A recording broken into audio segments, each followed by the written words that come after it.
so our programming department is scrambling to bring in Hispanic content. Yeah, actually I had a client Sorry. I did some work for that was doing nothing but Arabic over the top language content. Others, India, lots of opportunities there for relocated expats. You know, perfect for the over the top business model, right? Yeah, I was gonna say just real quick, having spoken with like Univision and like Sony India, they own a lot of content. Like I'm assuming you're talking about novellas, right? Like novellas, like in terms of soap operas, like novellas are like crazy popular, and Crazy. yeah, and like their distribution is like not that wide, so there's opportunity there, which I'm looking into, obviously, like to distribute that content to people in the U.S. Because it's highly episodic and highly engaging, so which is perfect for my platform. So like, I think over the next few years, you're going to see more of that content filter into the U.S. On the India side, they're starting to do a little bit more over the top there. Like Sony just launched a new platform. It's kind of like a better version of Crackle in India that brings a lot of content together.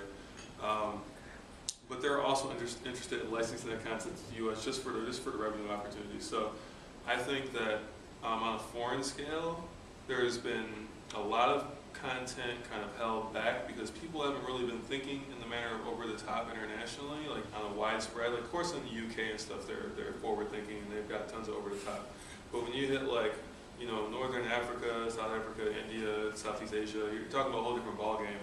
And like for instance, I'm advising a startup in India called GroupFlix, and they're literally pulling together. You know, there's tons of languages in India, right? So there's lots of like localization issues with content that they deal with, and just by dealing with localization, allowing people to watch people from northern India can watch some content that might be from like southern part of India, like and actually consume it. That alone is a business for them, and they're able, without having much experience at all, they're able to walk into these content owners' offices and be like, we can make you a little bit more money. And they're like, that sounds great, let's give it a try. Like, that conversation does not happen for me. My conversation takes place over years. Like, can I have a meeting just to say what's up? Can I go here? Can I go there? Can I tiptoe here? Like, the conversations are completely different internationally.